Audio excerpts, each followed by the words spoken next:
প্রথম সত্য, আমরা অমৃতের পুত্র। কেউ ব্রাহ্মণ নই, কেউ চণ্ডালও নই, আমরা অমৃতের পুত্র।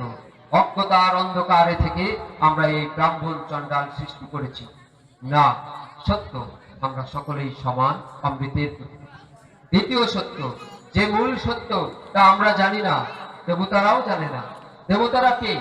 আজকাল আমরা দেখি খবরের কাগজে জনসাধারণ লেখা থাকে আর ভিআইপি। দেবতারা ছিলেন তখনকার দিনের ভিআইপি। তারা কিছু বাড়তি সুযোগ সুবিধা ভোগ করতেন, কিন্তু তারা সত্য জানতেন না। তাই বলা হচ্ছে, তোমরাও জানো না, শোনো। কি?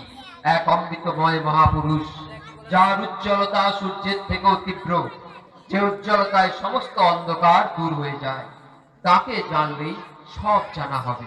তাকে জানো। অন্য কোনো উপায় আছে? বলা হচ্ছে না।